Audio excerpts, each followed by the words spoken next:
You're listening to the Alchemical Tech Revolution, and I am your host, Wayne McCroy.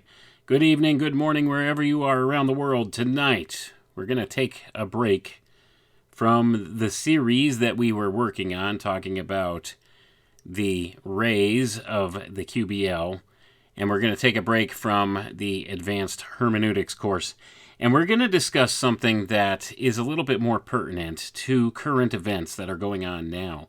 Tonight, we're going to look into the notion of the war of all against all.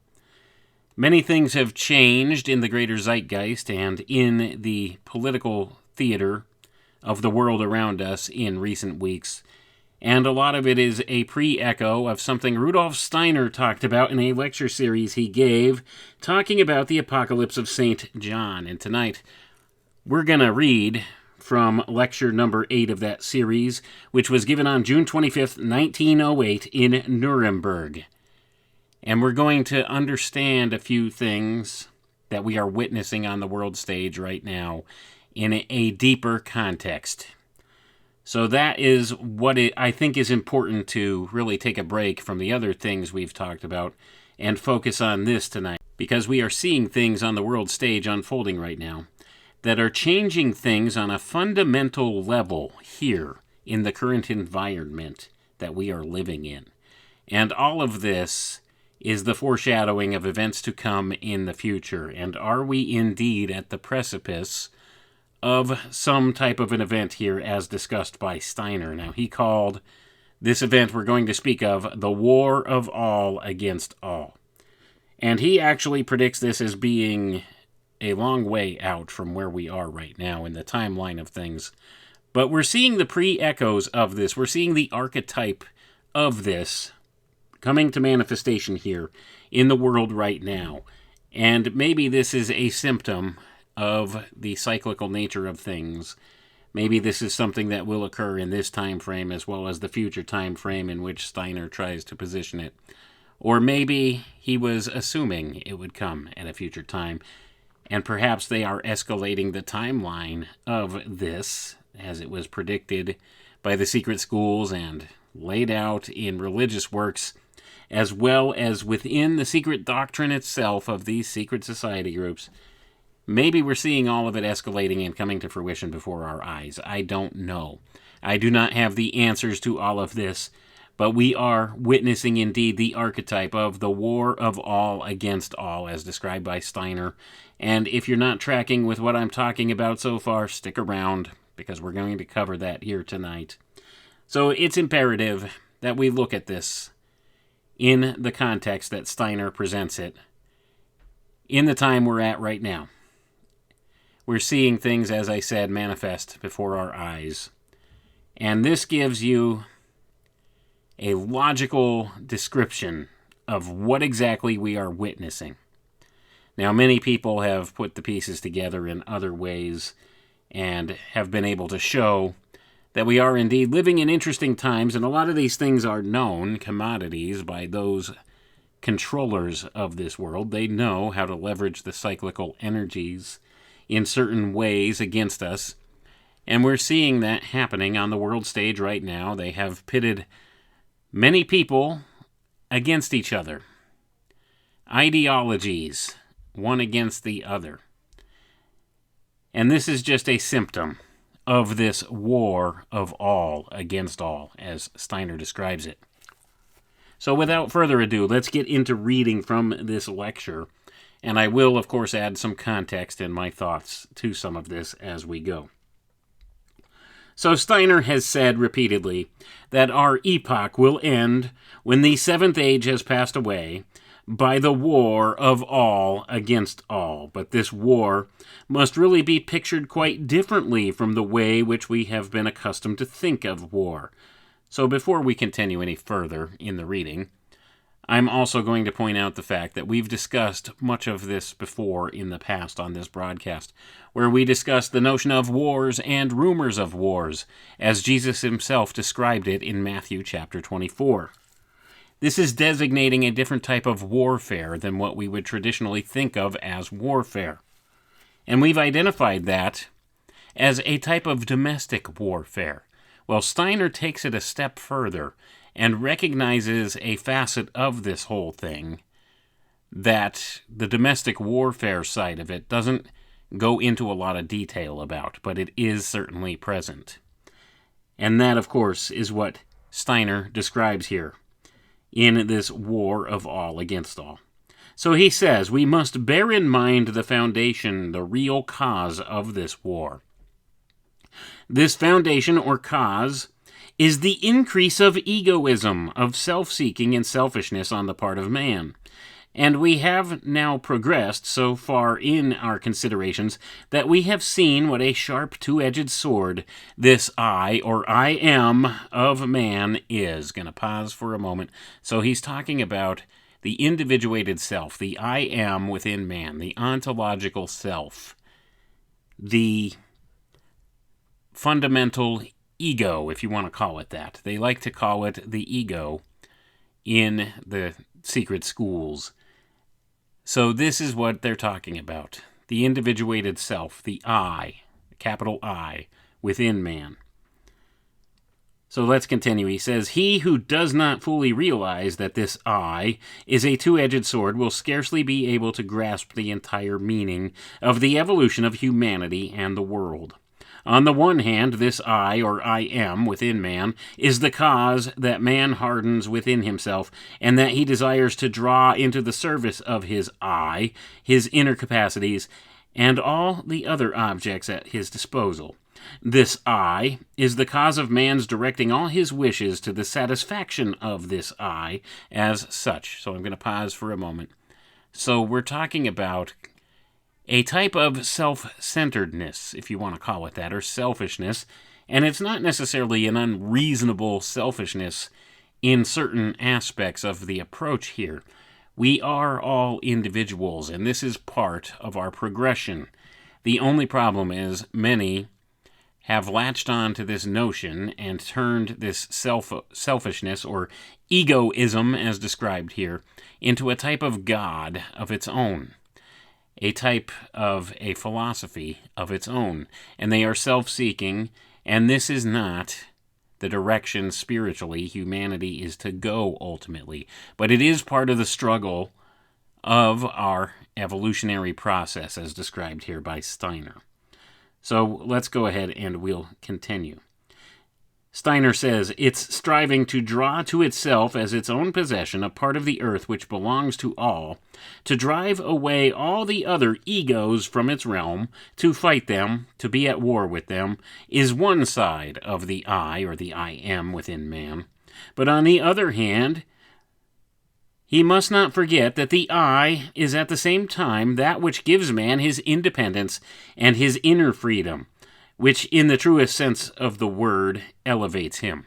His dignity is founded in this I, or I am principle. It is the basis of the divine in man. I'm going to pause for a moment. Thus the designation in the Holy Bible of I am. When Moses asked the question as to who God was, he says, I am. It's the individuation. It is the divine. It's our connection to the divine. And we have this divine spark within us that we seek to have communion with that I, or I am, within, that divine portion that we have been given by the creator of this universe. Let's continue. This conception of the I, or I am, offers difficulty to many people. It has become clear to us that this I of man has developed from a group soul nature, from a kind of all-inclusive universal I, or I am, out of which it has been differentiated. Going to pause for a moment here. Thus, the divine spark, the divine is the original I am, the creator is the original I, or I am, and we have all received this individuation from that all-inclusive universal I am. It would be wrong if man were to crave to go down against with his I into some sort of universal consciousness, into some sort of common consciousness. Going to pause for a moment. Or some type of a hive mind.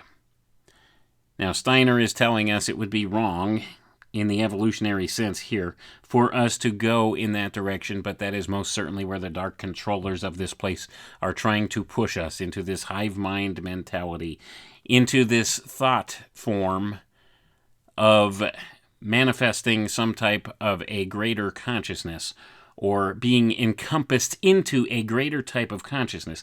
That is the absolute inversion of what our Creator's intention is for us. Yes, we have come from this divine source. We have been created by this divine source, but He intends for us to be individuals.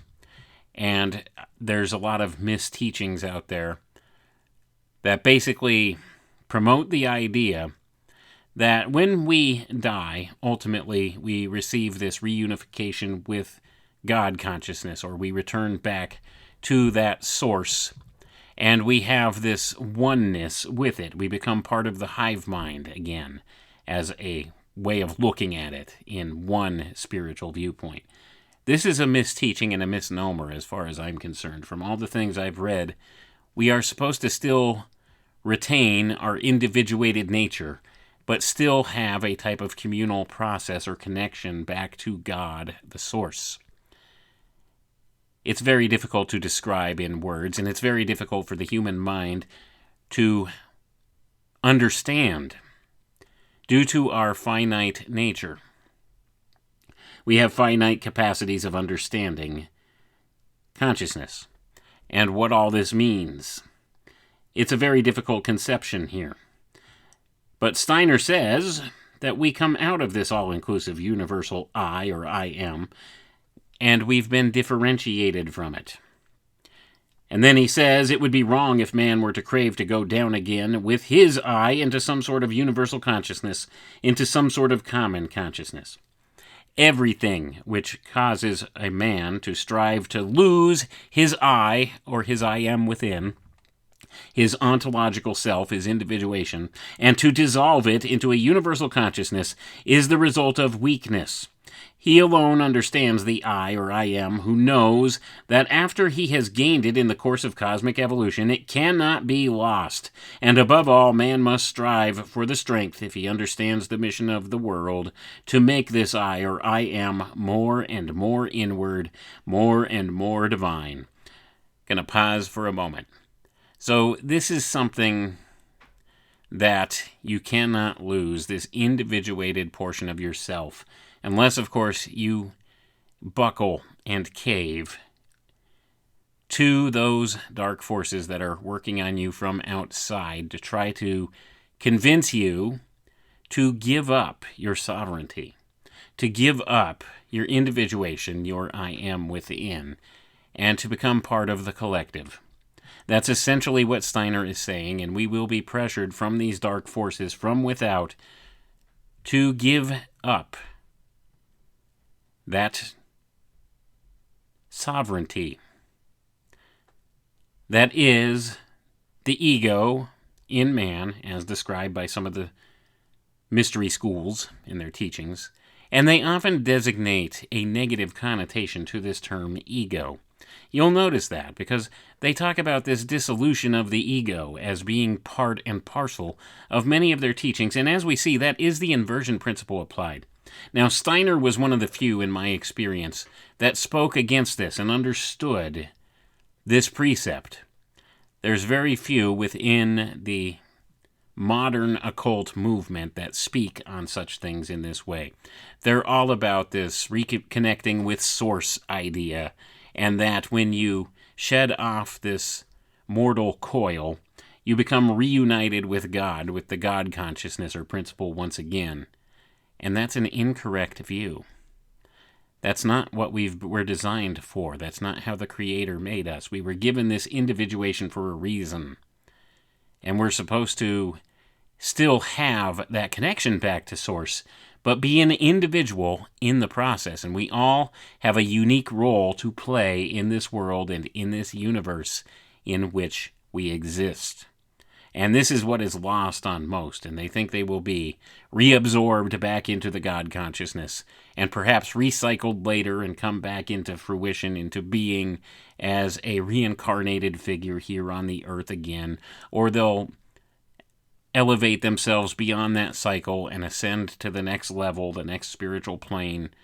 There's a lot of different teachings out there that reinforce these ideas, and they're all the inverted principles at play here. And as I said, Steiner was one of the few to recognize this and teach on it. This is what much of modern occultism has become. They all teach the inverted process of all of this. And they're misguided. Let's continue reading and see what else Steiner can tell us here, though. He says, true anthroposophists possess nothing of the empty talk which continually emphasizes the dissolution of the I or the I am in a universal self, the melting into some sort of primeval sea. True anthroposophy can only put forward as the final goal the community of free and independent egos, of egos which have become individualized. It is just this that is the mission of the earth, which is expressed in love, that the egos learn to confront one another freely. Love is not perfect if it proceeds from coercion, from people being chained together, but only when each I or I am is so free and independent that it need not love, is its love an entirely free gift. It is the divine plan to make this I or I am so independent that as an individual being in all freedom it can offer love even to God. It would amount to man being led by strings of dependence if he could in any way be forced to love, even if only in the slightest degree. And I'm going to pause for a moment. Now, Steiner just expressed in no uncertain terms the importance of the free will principle in this place. Why man is given free will, because love is an act of free will. It can't be coerced, and it can't be forced on somebody. At least not the true designation of what love is. And love is the answer to all of it. As hokey and new agey as that sounds, love is the principle that we are supposed to learn here in this physical reality. Love one another, even as God loved us. And he loved us so much that he made a way for us where there was none. Even though he looked down on this creation that he made, and he saw that because of the choice that we were given due to this free will principle, and he knew we would fail, and we would choose the wrong way at times, he made some reconciliation for that. He made a way forward. That's an important precept to understand. And this, of course, was ultimately manifest as Jesus Christ and the work he did here on earth, to make recompense and reconciliation for us to God, so that we could continue to grow spiritually and move forward in this individuated fashion and still be reconciled unto him. It is a great mystery, as described by Steiner in some of his other works. But certainly we can see the one-to-one connection here to the times we're living in, and we'll get to this whole notion of the war of all against all. But essentially what it comes down to is it comes down to this individuated self of man. We get selfish in our thinking. We focus on our own needs and wants and desires, rather than focusing on the desires, wants, and needs of others, which, if we were to do that and we were to act upon that to help others to achieve those goals for themselves, that's the act of love. That's ultimately what love is. It's putting someone else's needs, wants, or desires above your own. And it's only when we could do that freely that we will be able to achieve this ultimate state of love and transcend spiritually beyond this place. That's essentially what's being said here. But before we get there, humanity at large is going to go through some birth pangs. And that is what we're witnessing. Let's go ahead and continue reading here. Steiner says, thus, the I or I am will be the pledge for the highest goal of man. But at the same time, if it does not discover love, if it hardens within itself, it is the tempter that plunges him into the abyss. For it is that which separates men from one another, which brings them to the great war of all against all. Not only to the war of nation against nation, for the conception of a nation will then no longer have the significance it possesses today, but to the war of each single person against every other person in every branch of life. To the war of class against class, of caste against caste, and sex against sex. Thus, in every field of the life, the I, or I am, will become the apple of discord, and hence we may say that it can lead on the one hand to the highest, and on the other hand to the lowest. For this reason, it is a sharp two-edged sword, and he who brought the full ego consciousness to man, Christ Jesus, is, as we have seen symbolically and correctly represented in the Apocalypse, as one who has the sharp two-edged sword in his mouth. Gonna pause for a moment here. So now you know some interesting context here. You see, according to Steiner and according to the teachings that he espoused, Christ, in his advent here on earth, fulfilled the highest or fullest form of ego consciousness existing in mankind. Something had changed at that moment in time on earth. Just as previous dispensations or ages had different aspects to them, something monumental happened at that time within mankind at large. The ego consciousness came to man in its fullness at that point, as we understand it today. That individuation process, the I am within man, it stepped further out of this group spirit mentality into total individuation because of the work of Christ, according to what Steiner says here.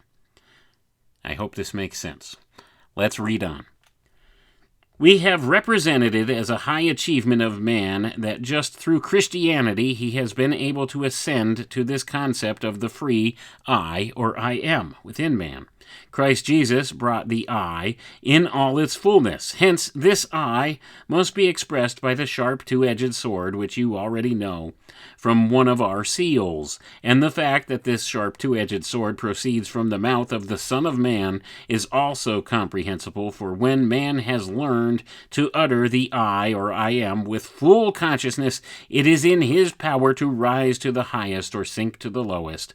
The sharp two-edged sword is one of the most important symbols met with in the Apocalypse. And I'm going to pause for a moment. The two-edged sword, it is a very important and potent symbol as we enter this new era in which we are standing on the precipice of right now in the events on the world stage.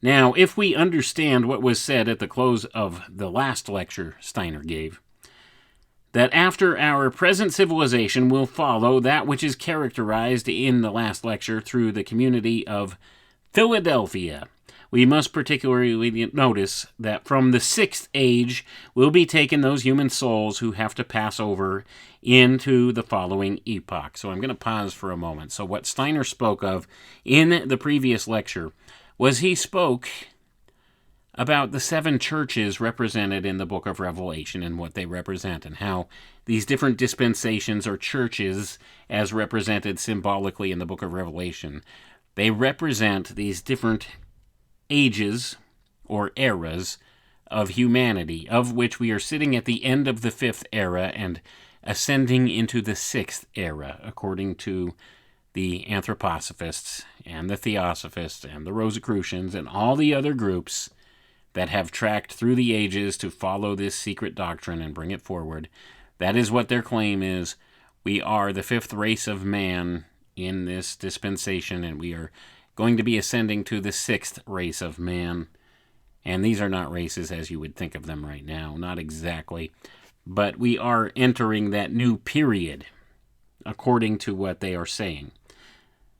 So now what he's talking about, he's conveying each of these eras or ages of man, the seven of them, with the seven churches represented in the scriptures in the book of Revelation.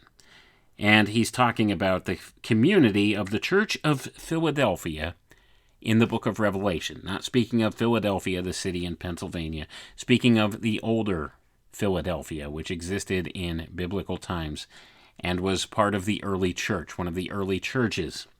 It was a model or an archetype of certain facets of church life. Each of these represents certain facets of what churches look like and how these dispensations will occur in these coming eras or ages of man, as described by Steiner here. So now he says that this sixth age will be represented by the Church of Philadelphia, and the seventh age by the Church of Laodicea. That's what he mentioned in the last lecture that he gave prior to this one, just to lay out some groundwork for people. Now, if you're not familiar with these notions of the churches mentioned in Revelation, they had different characteristics, and Steiner will give us a little more context into that as we proceed here. But the Church of Laodicea, this was the seventh church listed in the book of Revelation and corresponds with the seventh age of man in our current dispensation or period of time we live in, according to the Rosicrucian systems. And this is represented in the book of Revelation and described as the church being lukewarm, and therefore Christ or God will spew them out of his mouth because they're lukewarm. So that's the seventh era or age here. Now, we are represented in the upcoming age that we're going to be supposedly going into as the Church of Philadelphia, and we'll see what Steiner tells us about this, because these are the human souls who have to pass over into the following epoch, as he says here. For after the war of all against all, as we have already said, there will be expressed in the features all that is in our age being prepared in men's souls. The so-called seventh age will be of very little importance. We are now living in the fifth age of civilization, then follows the sixth, from which will proceed a number of people full of understanding for the spiritual world, filled with the spirit of brotherly love, which results from spiritual knowledge. The ripest fruit of our present civilization will appear in the sixth age, and that which follows it will be what is lukewarm, neither warm nor cold. The seventh age is something like an overripe fruit, which outlasts the war of all against all, but contains no principle of progress. So I'm going to pause for a moment. So this next age or dispensation we're looking at in our era here, as described by Steiner here, is the important one.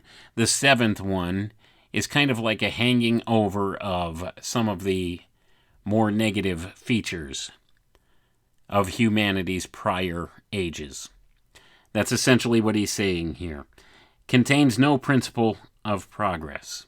And he describes this, and let's see. I think even in this lecture he describes a little further, gives a little further context to what he's saying here, so you have a better understanding. Let's continue. This was the case also when our culture originated. Let us think of the time before the Atlantean flood.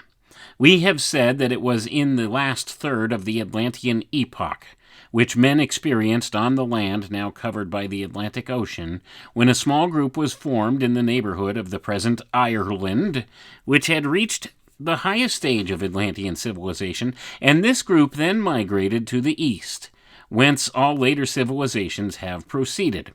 Let us keep this clearly in mind. Let us think of this portion of the earth which now forms the ocean west of Ireland. Let us think of migration of people starting from there and going towards the east, and from it a number of tribes proceeding, which then populate Europe. All that is contained in the population of Europe originated in this way. The most gifted portion of the Atlanteans wandered towards Central Asia. From there proceeded the various civilizations up to our own, as we have described.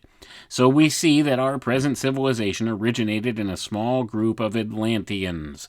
Going to pause for a moment, and we have covered the story of Atlantis and of all of these different teachings of the secret doctrine about Atlantis and where Our origins lie in past episodes. If you want to go back and give some of that a listen, or if you want to research on your own what is said about Atlantis, and certainly this aligns with all of those different teachings. Some of the details may vary a little, but overall the same story has come forward through many of the different occult fraternities and secret society groups. Let's continue. Atlantis, however, had 7 consecutive stages, just as our own civilization has 7 stages, which we know as the Ancient Indian, Ancient Persian, Assyrian, Babylonian, Chaldean, Egyptian, Jewish, the Greco-Latin, our own, and 2 further ones.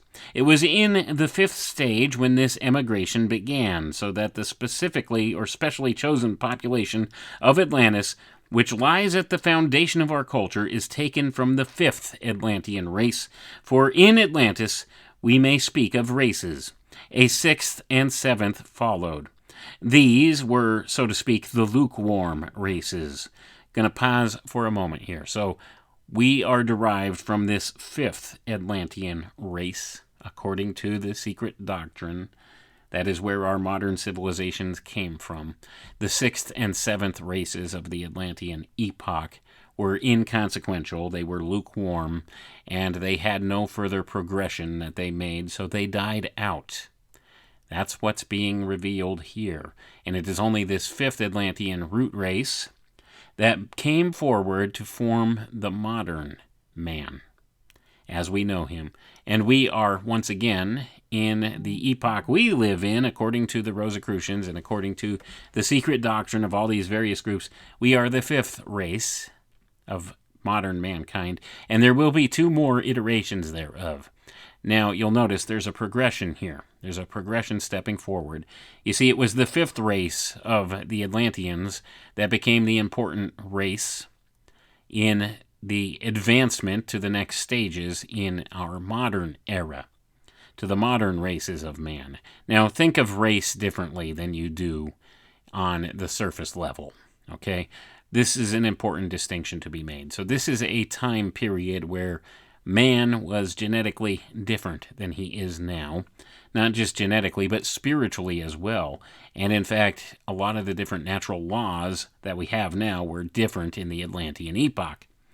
So that you understand this, everything was different. We make assumptions about the past that are not necessarily true. And this is something that's been revealed through the secret doctrine as well. The conditions on Earth were much different during the Atlantean period.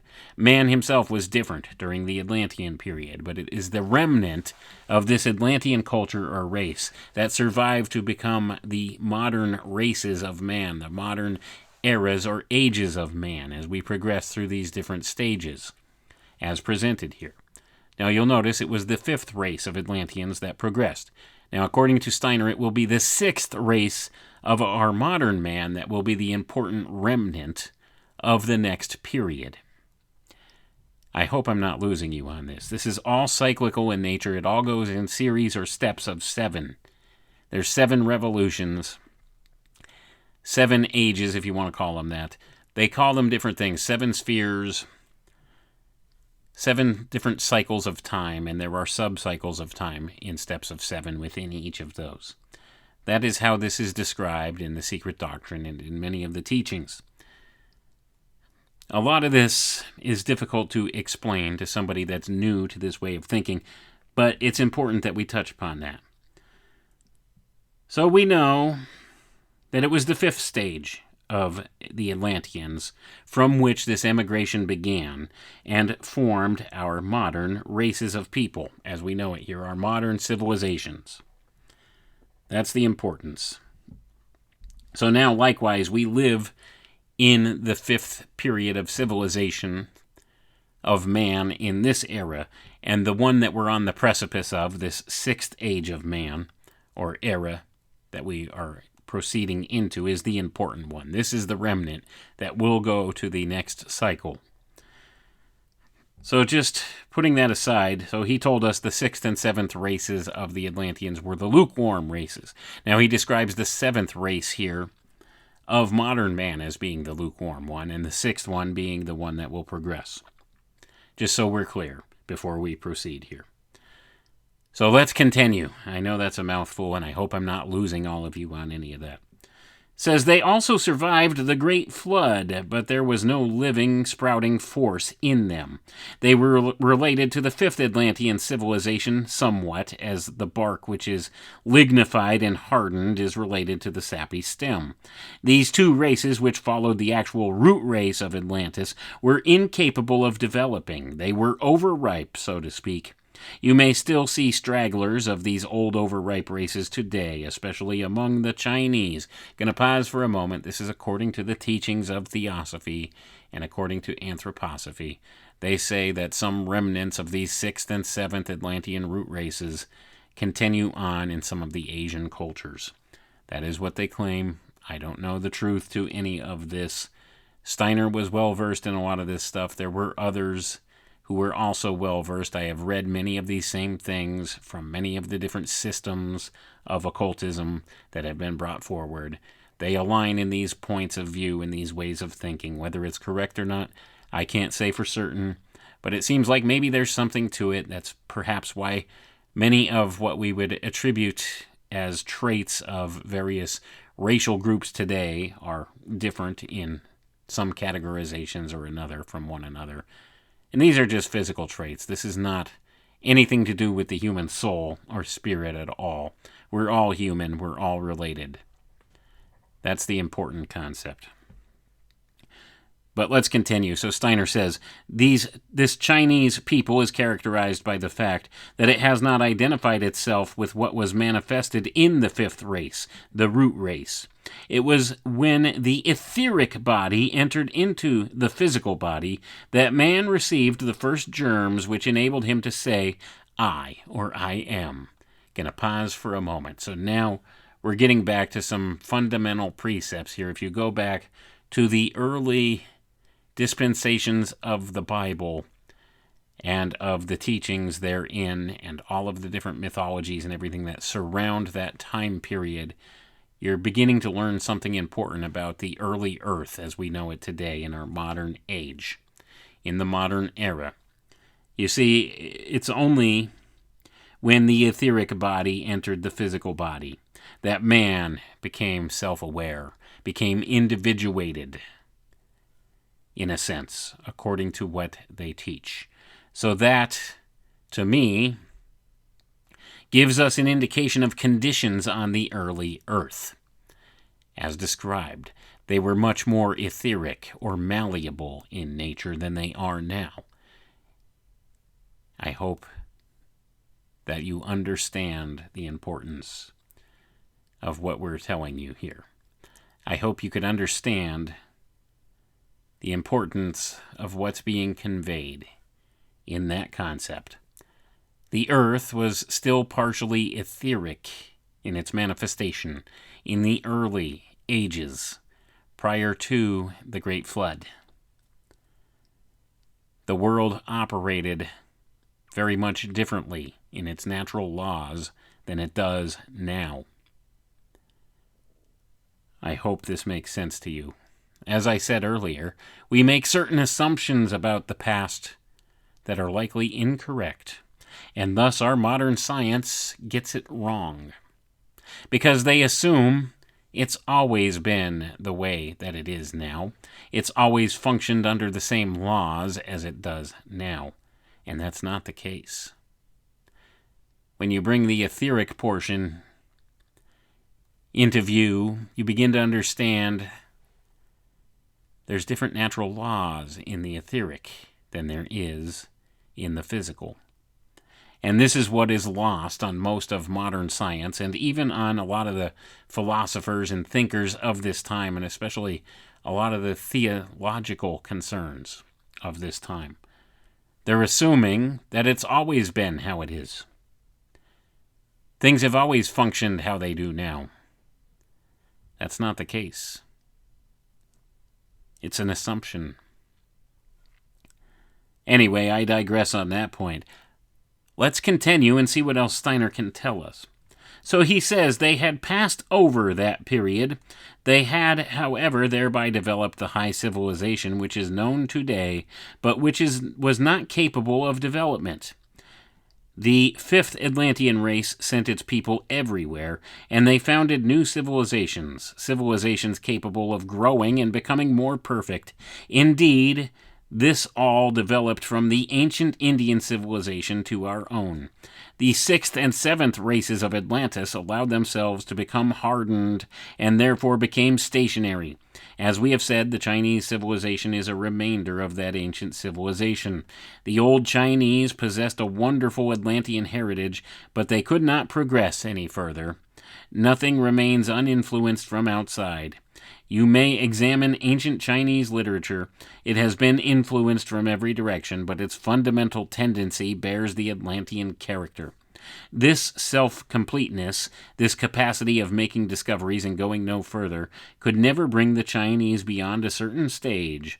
All this proceeds from the character of Atlantis. And I'm going to pause for a moment, and that is what they teach in their secret doctrine, and that is why they use China as a testing grounds for everything, because they see them as being stagnant in their future spiritual growth or development.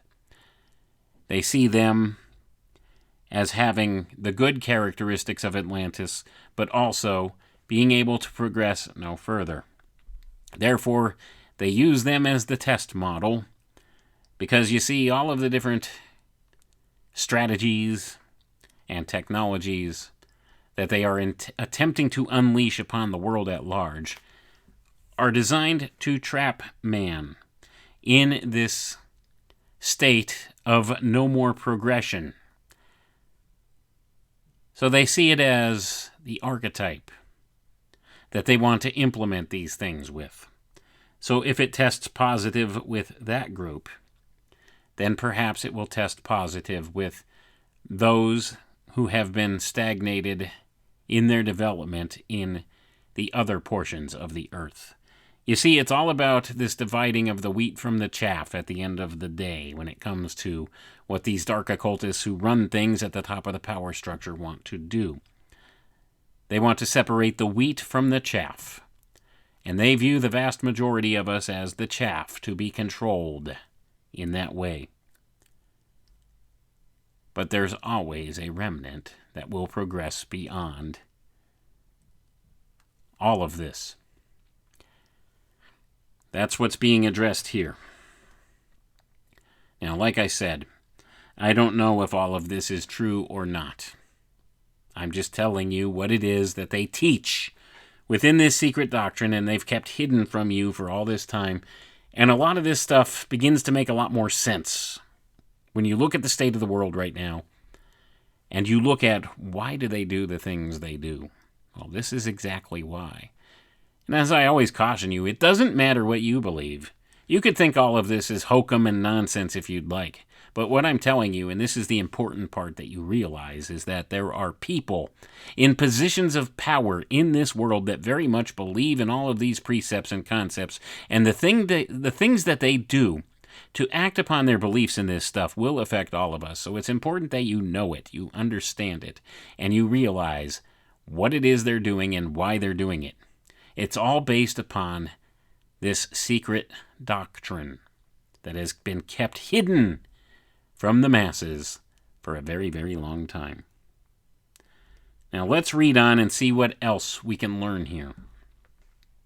Just as it happened at the time with the fifth race, that it provided men who were capable of development, and with the sixth and seventh, that they experienced a descent, so will it also be in our epoch. We are now looking with great longing towards the sixth civilization, to that which must be described as developing out of the spiritual marriage between West and East. The sixth stage will be the foundation for the new civilizations which will arise after the great war of all against all, just as our civilization arose after the Atlantean epoch. On the other hand, the seventh race of culture will be characterized by the lukewarm. This seventh age will continue into the new epoch, just as the sixth and seventh races of Atlantean epoch continued into our epoch as races that were hardened and stiffening. After the war of all against all, there will be two streams in humanity. On the one hand, the stream of Philadelphia will survive with the principle of progress, of inner freedom, of brotherly love, a small group drawn from every tribe and nation. And on the other hand, the great mass of all those who are lukewarm, the remains of those who are now becoming lukewarm, the Laodicean church. Gonna pause for a moment. Steiner makes the distinction here. Now, I hope you're beginning to understand. If you're not as familiar with biblical theology as myself, and you haven't studied eschatology and all of these things, you may not be tracking with what we're saying here. As I have stated, in the book of Revelation, the Spirit gives a description to John the Revelator of 7 different churches represented symbolically in his vision that he was given. The last 2 churches were the Church of Philadelphia, which represents this 6th era or age in which we are entering now, and the 7th one is Laodicea, the lukewarm church. That is the important one here. So what Steiner says is he corresponds these one-to-one with these different civilizations that will arise from our civilization. The remnant of the 5th root race, which is our civilization right now, will transcend into the 6th, and there will be portions who stagnate and stay behind and become this lukewarm 7th race. And they will survive past this war of all against all, and there will be a split in humanity, as Steiner has revealed here. There will be two streams which come forward from mankind, as he says here. Let's continue. So Steiner tells us, after the great war of all against all, gradually the evil stream will be led over to good by the good race, by the good stream. Going to pause for a moment. So now Steiner is telling us the important part. You see, these 2 last civilizations or streams of mankind or humanity that emerge in this new coming age, which we are stepping into, will be split into 2 different separate species of mankind or races of mankind, if you want to use that type of terminology in a way of thinking. I don't know if that's the appropriate language, but you get the idea. So there will be 2 separate forms of humanity. One will be the good, and one will be evil. Remember that. That's fundamentally what it breaks down to. It doesn't matter what color your skin is or where you come from geographically. There will be portions of each and every of these racial types that we think of as race in the modern era that will be present on both sides of this. Just so you understand what's being conveyed here. And it will emerge as 2 separate states of humanity, the good and the evil, described here. But Steiner's telling us that the evil will slowly be led over by the good race, to the good stream. This will be one of the principal tasks after the great war of all against all, to rescue what can be rescued from those who after the great war will only have the impulse to fight one another and to allow the I or I am to express itself in the most external egoism. Such things are always provided for in advance in the spiritual guidance of humanity. Do not consider it a hard thing in the plan of creation as something which should be altered, that humanity will be divided into those who will stand on the right and those who will stand on the left. Going to pause for a moment. Now you could see the political ideologies being conveyed here as well. Is that what he means, though? That's kind of the inference that's given when you think of it from our modern perspective, but it goes beyond that. Like I said, it's a battle of good versus evil, and sometimes these things were divided into right and left. They're polarities. As we'll see here, I hope this makes sense. So let's repeat that. Those who will stand on the right and those who will stand on the left, consider it rather as something that is wise in the highest degree in the plan of creation.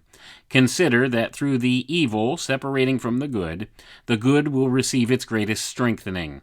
For after the great war of all against all, the good will have to make every possible effort to rescue the evil during the period in which this will still be possible. This will not merely be a work of education such as exists today, but occult forces will cooperate. For in this next great epoch, men will understand how to set occult forces in motion. The good will have the task of working upon their brothers of the evil movement. Everything is prepared beforehand in the hidden occult movements, but the deepest of all occult cosmic currents is the least understood. The movement which is preparing for this says the following to its pupils, quote, "Men speak of good and evil, but they do not know that it is necessary in the great plan that evil, too, should come to its peak in order that those who have to overcome it should, in the very overcoming of evil, so use their force that a still greater goodness results from it." End quote.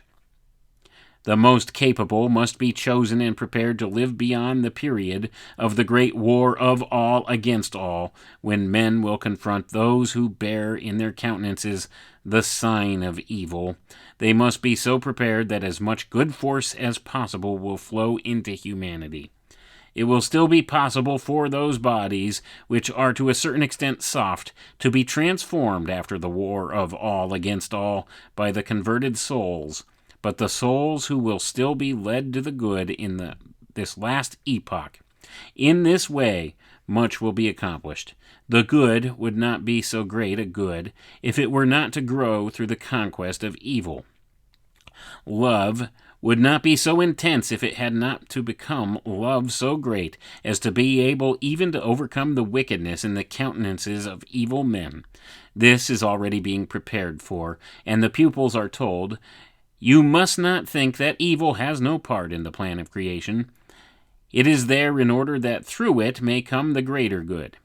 Those who are being prepared in their souls by such teachings, so that in the future they will be able to accomplish this great task of education, are the pupils of the Manichaean school. Going to pause for a moment.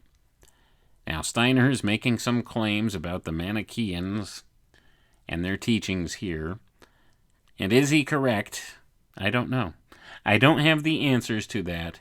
There are teachings within this Manichaean schooling system of sorts, if you want to call it that, this stream of philosophy that are good, and there's some that are not so good, have been twisted and inverted in the modern era. And this happens among all of these different groups. And this is the important thing to consider, and this is where you truly need discernment. Much of what is taught in modern occultism is the inverted principle, and this is taught as the true principle when it is not. The original intention is much different. The same could be said of this school of Manichaeanism. So Steiner tells us here, the Manichaean teaching is generally misunderstood. When you hear anything or read something about it, you find merely phrases. You may read that the Manichaeans believed that from the very beginning of the world, there have been two principles, good and evil. This is not so. The teaching of the Manichaeans is what we have just explained. By the name Manichaeism should be understood the above teaching and its development in the future, and the pupils who are so led that they can accomplish such a task in future incarnations. Manes is the exalted individuality who is repeatedly incarnated on the earth, who is the guiding spirit of those whose task it is to transform evil. When we speak of the great leaders of mankind, we must also think of this individuality who has set himself this task. Although at the present day this principle of Manes has had to step very much into the background because there is little understanding for spiritual work, this wonderful and lofty Manichaean principle will win more and more pupils the nearer we approach the understanding of spiritual life. Going to pause for a moment. So Manes is the founder of the Manichaeanism teachings. This is the archetype or the figure that is attributed with some of these teachings, and this is the name of the particular philosophy brought forward through the secret doctrines here that is said to be, by Steiner and some others, the true path forward. But it is largely misunderstood and misquoted and misrepresented, much like all of the other occult teachings. They're all inverted. That's the problem, and the further back you trace this stuff, the more you find these incongruities and these inconsistencies in what is taught. And you find the inversion principle applied at certain portions of the history of these streams of knowledge that have come forward within the occult. Steiner recognized this.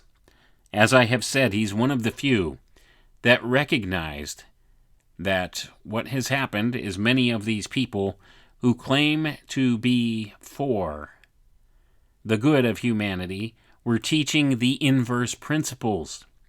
Perhaps they were misled themselves and thought they were doing good, but they were not. But there were also those who purposely were misleading people for their own greedy gains, their own selfish gains, the furtherance of their own ego or egoism, as we've been warned against. And like I said, they try to vilify this notion of ego or the individuation of the person. And this is a lot of what's been mistaught within some of these occult fraternities. They see that as being the actual evil itself when it's not. But I digress on that point. Let's go back to our reading here and see what else Steiner can tell us about this war of all against all and what will come from that. Thus, you see how the present-day humanity will pass into the new epoch beyond the war of all against all, just as that root race of the Atlanteans lived over into our epoch and founded our civilizations. After the great war of all against all, humanity will develop in 7 consecutive stages.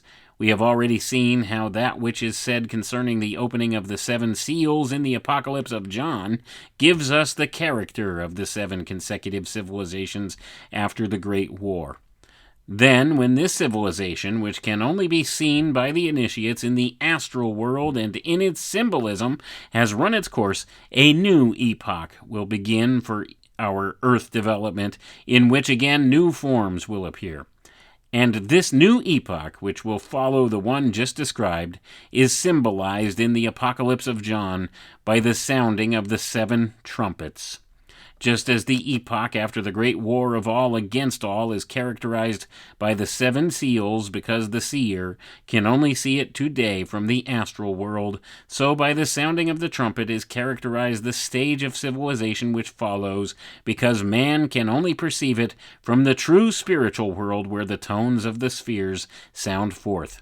In the astral world, man perceives the world in pictures, in symbols, in Devakan, or the plane of the mind.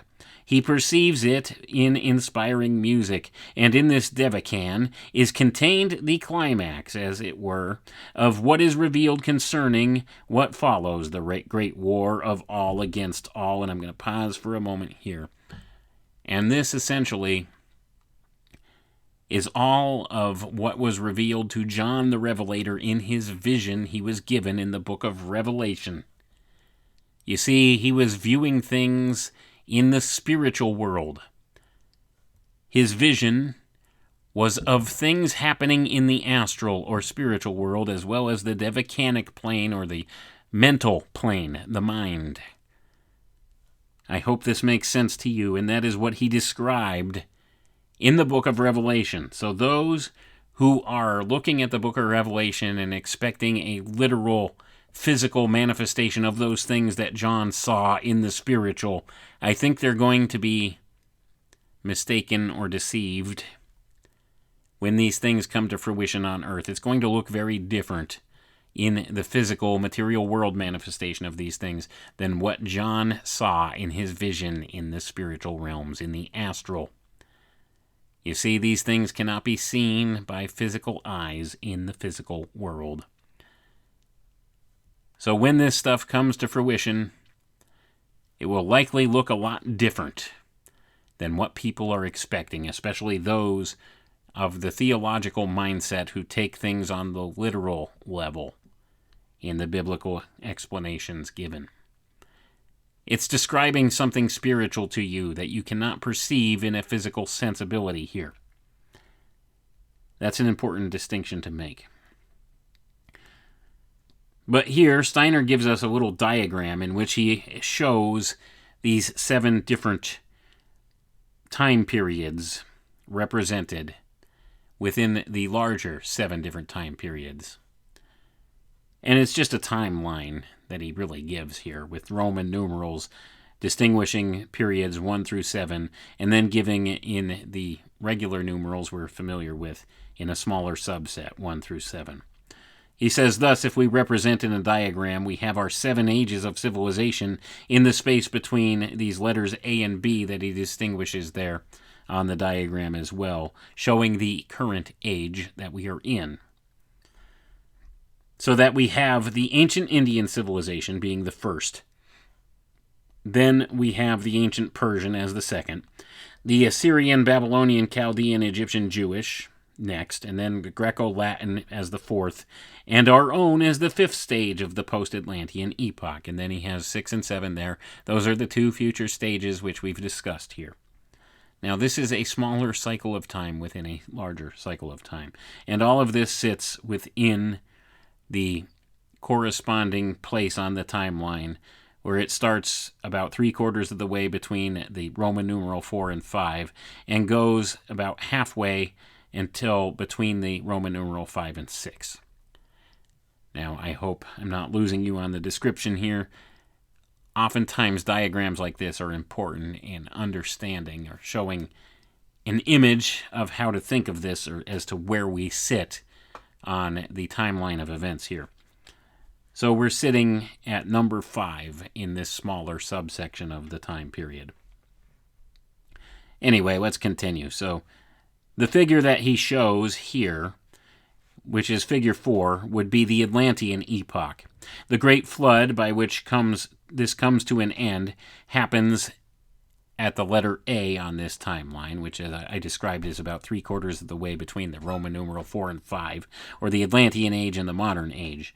And we have crossover. That's the important point here. We have crossover between the Atlantean epoch and our modern era, and this corresponds with the biblical events prior to the flood and then right up until the flood itself. And this is an important dividing point in the evolution of humanity according to what they teach here. So the Great Flood comes to an end, and then the Great War of all against all is represented by the letter B here, which happens after the 7th civilization in the current mankind takes place. Then he says, then follows an epoch of 7 stages, which is represented by the 7 seals. Then follows another 7, containing the 7 stages, represented by the 7 trumpets. And here again lies the boundary of our physical earth development.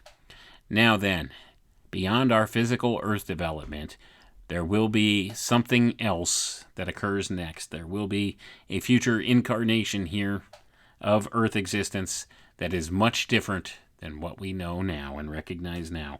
Natural laws will function differently. Everything as we know it will function differently as it had in the past.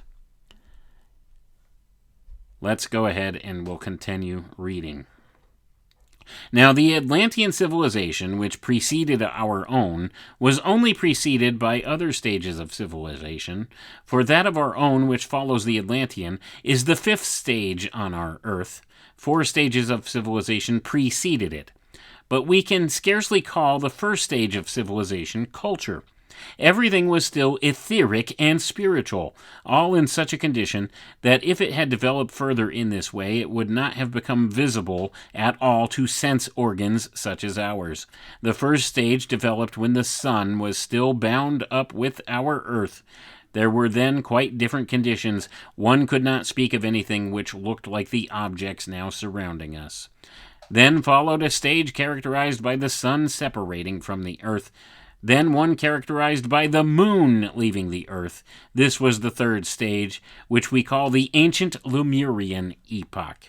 At this point, the present man appeared on our earth in his very first form, concerning which Steiner has pointed out that they were such grotesque bodily forms that it would shock you if you were able to hear them described. After the Lemurian followed the Atlantean and finally our own. I'm going to pause for a moment. So if you go back and look at the Rosicrucian cosmoconception, our previous iterations of mankind are described first as the first race of man was called the Polarians, and this was fully astral and etheric according to Steiner, and everything was much different than it is now. Then began to manifest what they called the Hyperborean race of man in the second epoch, when the sun divided from earth. Then the third epoch, which is the Lemurian epoch, the moon separated from the earth, and man in his earliest form as we recognize him today began to develop. And this was still a mostly etheric version of man with some physical attributes. A physical form which was very loosely attached to the etheric. In fact, most of his experience in the Lemurian epoch happened within his etheric senses. Now, all of this will probably not make a lick of sense to you if you're not familiar with this cosmology as presented by the secret doctrine.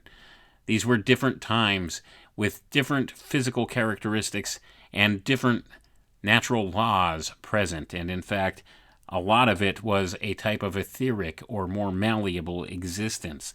The physical reality that we know today as our Earth was much different in these time periods.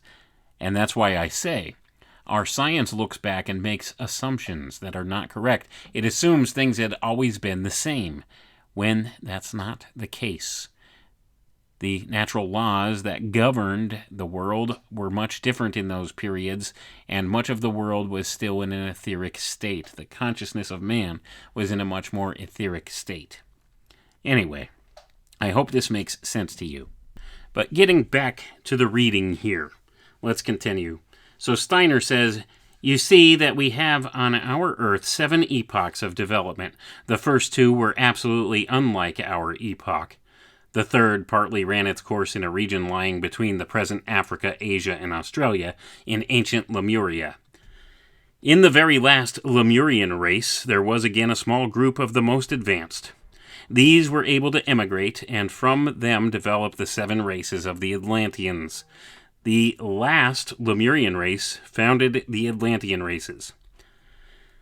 The 5th of the Atlantean races founded our civilizations, of which the 6th will found the future civilization after the great war of all against all. And the very last of those civilizations will have to found that which is indicated by the 7 trumpets. After that, what will happen? Our Earth will then have reached the goal of its physical evolution. All the objects and all the beings upon it will then have been transformed. For if we have had to say that already in the 6th epoch, men will show good and evil on their faces, we shall have to say all the more of the 7th, that the form of man and the forms of all other beings will be an expression of good and evil to a much higher degree than in the 6th epoch. All matter will bear the stamp of the Spirit. There will be absolutely nothing in the 7th epoch that can be hidden in any way. Even those belonging to the 6th epoch will be unable to hide anything from him who has the necessary vision. An evil man will express his evil. A good man will express the good that is within him. But in the 7th epoch it will be quite impossible by speech to hide what is in the soul. Thought will no longer remain dumb so that it can be hidden, for when the soul thinks, its thought will ring forth outwardly. It will then be just as thought is already to the initiates today. To them, thought now rings out in the devacanic plane, but this devacan will have descended into the physical world, just as the astral world will have descended into the physical world in the 6th epoch. Even now the 6th epoch can be found in the astral world and the 7th in the heavenly world. The 6th epoch is the descended astral world, that is to say, the images, the expressions, the manifestations of it. The seventh epoch will be the descended heavenly world, the expression of it, and the earth will have reached the goal of its physical evolution. The earth, together with all its beings, will then change into an astral heavenly body. Physical substance as such will disappear. The part which until then had been able to spiritualize itself will pass over into the spirit, into astral substance. Imagine all the beings of the earth who up to that time have been able to express what is good, noble, intellectual, and beautiful in their external material form, who will bear an expression of Christ Jesus in their countenances, whose words will manifest Christ Jesus, for they will ring out as resounding thoughts. All these will have the power to dissolve what they have within them as physical matter, as warm water dissolves salt.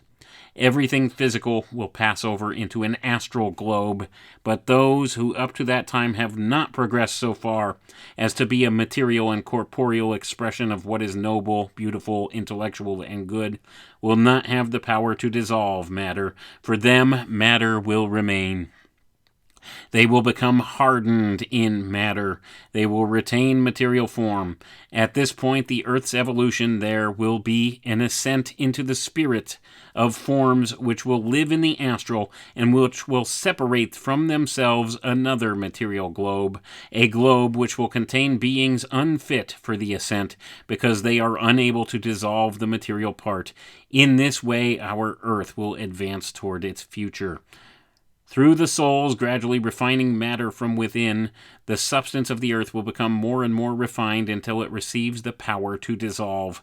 Then will come the time when the insoluble part will be ejected as a special planet in its course of 7 ages. That which has hardened itself in matter will be driven out, and the power which drives it out will be the opposite force to which will have forced the good beings upward. Gonna pause for a moment here. So now do you understand why it is that some of those powers that be in this world want to be able to manifest in a physical form and maintain that physical form and live forever, have immortality in some type of a physical body state here and not make that transition? Many of them are perhaps some of these backwards beings who will make up this 7th race, according to what Steiner says here, the lukewarm. They'll be left behind. The evolution of humanity is intended to transcend into a more spiritualized form, a more perfect form, a more beautiful form. But there will be those who get left behind, and of course we've discussed this in the past, and it's called the 8th sphere. This is what's being developed here. That portion to be left behind. Let's read on, and then we're going to close it out here real soon. What, then, will they have used to dissolve matter? The power of love gained through the Christ principle. Beings become capable of dissolving matter through taking love into their souls. The more the soul is warmed by love, the more powerfully will it be able to work on matter. It will spiritualize the whole earth and transform it into an astral globe. But just as love dissolves matter, as warm water dissolves salt, so will the opposite of love press down again throughout 7 stages everything which has not become capable of fulfilling the earth mission. The contrary of divine love is called divine wrath. That is the technical expression for it. Just as in the course of the 4th stage of civilization this love was imprinted in humanity, just as it will become warmer and warmer through the last stages in our epoch, the 6th and 7th, so on the other hand there is growing that which hardens matter around itself, the dense divine wrath. This effect of the divine wrath, this expulsion of matter, is indicated in the Apocalypse of John by the outpouring of the 7 vials of divine wrath. Imagine what the whole condition will be. The substance of the earth will become finer and finer. The substantial part of man will also become more and more spiritual, and the coarsest parts will only be visible in the finer part, like the skins or shells sloughed off, for example, by reptiles or snails. These harder parts will thus become more and more incorporated in the substance, which is growing finer. In the last epoch, the epoch of the sounding of the trumpets, you would, with spiritual vision, see how men consist of delicate spiritualized bodies, and how those who have hardened the material principle in themselves have preserved in themselves what today are the most important constituents of matter, and how this will fall as husks into the material globe which will be left after the epoch indicated by the sounding of the trumpets. Gonna pause for a moment. So now we're beginning to understand a few more things. Let's go ahead and continue. This is prophetically described in the Apocalypse of John, and it is important to develop a feeling in our souls about this knowledge of what is coming, so that it may fire our will. For what will man have made of himself when the sixth and seventh epochs are over? What will he have made of his body? If we now observe the human body, we find that it is not yet the expression of the soul within, but it will gradually become an expression of what the soul experiences within. Man's outer body will thus become an expression of the good by his receiving the highest message, the highest teaching there is on this earth, and this highest teaching is the message of Christ Jesus on the earth. The highest that can be given to us is the message of Christ Jesus. We must take it up thoroughly, not merely with the understanding. We must take it into our innermost being, just as one takes nourishment into the physical body. And as humanity develops further, it will take up the joyful message into its inner being more and more. It is just this reception of the message of love which it will have to regard as the result of the earth's mission. The power of love is contained in the Gospels, the whole power of love, and the seer can say nothing else than, "In the Spirit I see a time before me, when that which is in the Gospel will no longer be outside in a book, but when it will be devoured by man himself." Gonna pause for a moment. So now you understand why it is that these dark occultists who run things and the power structure in this world are so anti-Christian in their viewpoints. They want you trapped in the physical, the hyper-physical, hyper-material paradigm. They want you to descend into this eighth sphere with them. They want to lack you out and stifle your spiritual growth. They don't want you to understand the importance of the mission of Jesus Christ upon this earth, or how it is fundamental to everything. Even the occultists acknowledge it, although many of them have tried very much to discredit Christian teachings and Christian theology. They try to separate it, and they try to instantiate Christ into their own different various belief systems, and they try to apply the inversion principle thereto. And they are being misled in many ways in so doing. As I've stated earlier, Steiner's one of the few who gets it. Steiner's one of the few who seems to understand what happened within many of these occult organizations in the past, and how they've applied the inversion principle and taught it forward as the truth when it is the inversion of the truth and the true way to go. He recognized it, and he tried to do something about it. He founded his own organization, and although I don't 100% agree with all of his teachings, I think he was pretty spot on for the most part for a lot of what he's explored as far as avenues of thought with this stuff. I think he was well-intentioned in so doing. I think he recognized what was happening, knew that he was a part of this at one point, and decided he would do everything in his power to try to steer people into a better spiritual path than where much of the power structure of the world was leading them. And he understood some of the reasons for this on a deeper level. But let's go ahead and we'll finish it out here. Our Earth evolution depends upon two things. Our Earth was preceded by what we call the cosmos of wisdom, and that was preceded by what we call the cosmos of strength, of power. Certainly the word does not convey much, but we use it because it has become customary. Wisdom and strength have been received as a heritage from previous stages of evolution, from the ancient moon and the ancient sun periods. We shall see that during our Earth evolution, this is also expressed by our naming the first half after the representative of the sun forces, Mars. For we only need note at this point that within our Earth evolution we have in Mars that which implanted iron in the Earth. In Mars, we see the bringer of strength, and in that which rules the second half of the Earth evolution, we have the representative of the ancient moon evolution, Mercury, which embodies in the Earth the heritage received from the moon, wisdom. Thus, the Earth evolution consists of two parts, Mars and Mercury. Going to pause for a moment. Now think in terms of alchemy, not in the physical planets in the sky as we acknowledge them today. These are alchemical precepts we're speaking of.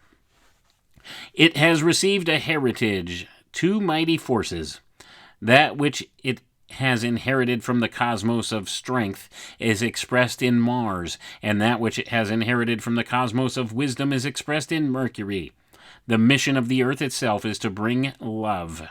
Love is to be gloriously manifested as the result of the Earth evolution. This is a very profound thought expressed by the writer of the Apocalypse. It is the profound thought underlying the whole of the Earth evolution. Let us once more go back to the first portion of the Atlantean epoch, to the time of which we said that the air was still saturated with water. Going to pause for a moment. Now we're going to learn something about the very early Atlantean periods.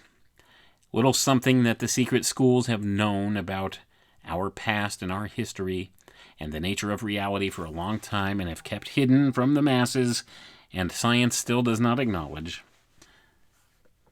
Steiner says, man was still organized for a water existence. Gonna pause again.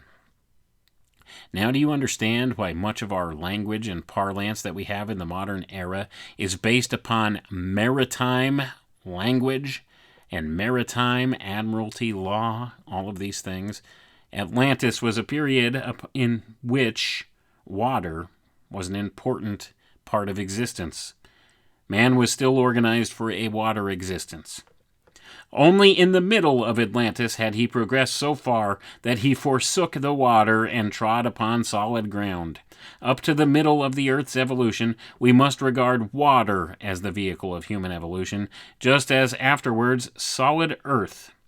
It was only comparatively late that the solid Earth became the field of human evolution. It is only half the truth if we speak of the whole of Atlantis as consisting of dry land. In many respects, it was not covered, let us say, by the ocean, but by something that was a combination between air and water. Air saturated with water, and this water air was the element in which man lived. Only later did he become capable of living in clear air and standing on solid ground. That was, comparatively speaking, not long ago, so that if we survey the Earth's evolution, we may say, expressing it symbolically, on the one hand we have Earth and on the other hand water. That is this earlier period. From the water emanates one of the forces, and from the Earth emanates the other force, up to the first half of evolution. In the middle of the fourth period, we speak of the Mars forces, of the forces given by water, so to speak, and we may speak of the Mercury forces in the later time when the solid Earth gives the supporting forces.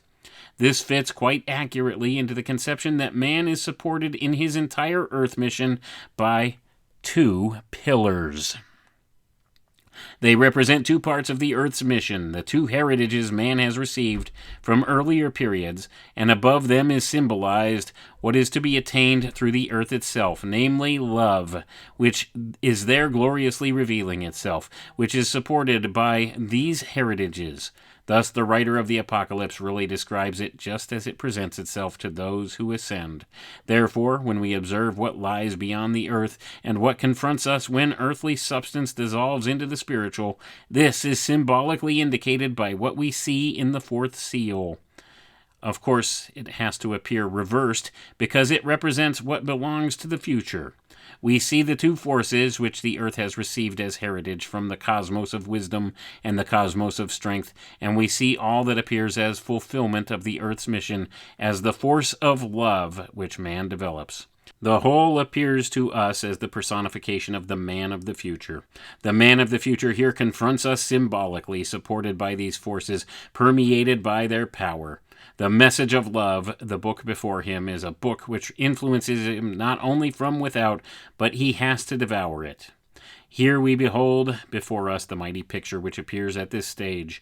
And I saw another mighty angel, that is a being which is presented thus because he is already above the present man, descended from the spiritual spheres, that is how it is seen by the seer, clothed with a cloud, and his countenance was like the sun, and his feet like pillars of fire. These are the two forces of which we have spoken, which the earth has received as our heritage. And he had in his hand a little book opened, and his right foot was set upon the sea, and his left foot upon the earth. And I said unto him, Give me the little book. And he said unto me, Take it, and eat it up. And it shall be pain in thy belly, but in thy mouth shall it be sweet as honey. And I took the little book from the hand of the angel, and I ate it up, and it was in my mouth sweet as honey.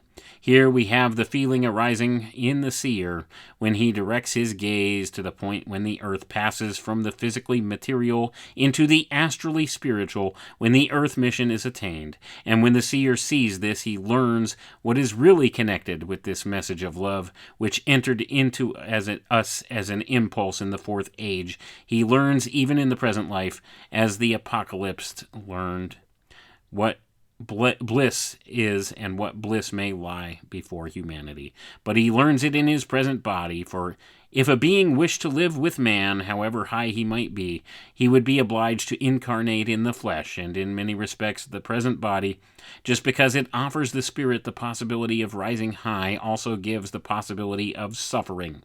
Well, therefore the soul is able to ascend, the soul of the seer, as the apocalyptist has described, into spiritual regions in order to receive the gospel of love, and in spirit is able to feel the bliss sweet as honey. Yet the seer lives in a present-day body, and in accordance with it, he must say that the ascent produces in the present body the antithesis of that bliss in many respects. He expresses this by saying that although the little book is at first sweet as honey when he eats it, it gives him severe pains in the belly. But this is only a small reflection of being crucified in the body. The higher the spirit rises, the more difficult it is to dwell in the body, and this is the symbolical expression for these pains, being crucified in the body. Thus, we have briefly sketched what will happen in our earth evolution, what lies in front of man in his earthly evolution. We have arrived at the point when man is changed into an astral being, when the best parts of the earth disappear as physical earth and pass into the spiritual, when only something like a separated portion will through the divine wrath fall into the abyss. And we shall see that even where at this last stage at which salvation would not be possible has not yet been reached, although that which is in the abyss is pictured by the most frightful symbols, by the seven-headed and ten-horned beast, and by the two-horned beast. And that's the end of the lecture. And we can see what Steiner's revealing to us. There will be a portion that's left behind this Steiner referred to as the eighth sphere, and that those who enter into the eighth sphere, trapped in the physical, will be able to ascend no more. And ultimately their evolution will have stopped, and they will have stagnated, and they will be left behind. And this is a sinking into the abyss. Spiritual separation for eternity from God, from the Creator, from the Source. Hell. There will be a division in the future of mankind. You'll be given choices. You could stand on the good side or the evil side. That's ultimately what it comes down to. You will pick good or evil. Evil will manifest in the eighth sphere and sink into hell in eternal separation from the spiritual. The good will ascend to the next phase. I hope this all makes sense to you, and I hope you find value in the works of Rudolf Steiner and some of the analysis I've given here. But anyway, that's all the time we have for tonight. I want to thank you all for tuning in, and I'll remind you I appreciate each and every one of you. We'll catch you next time. Have a good one now.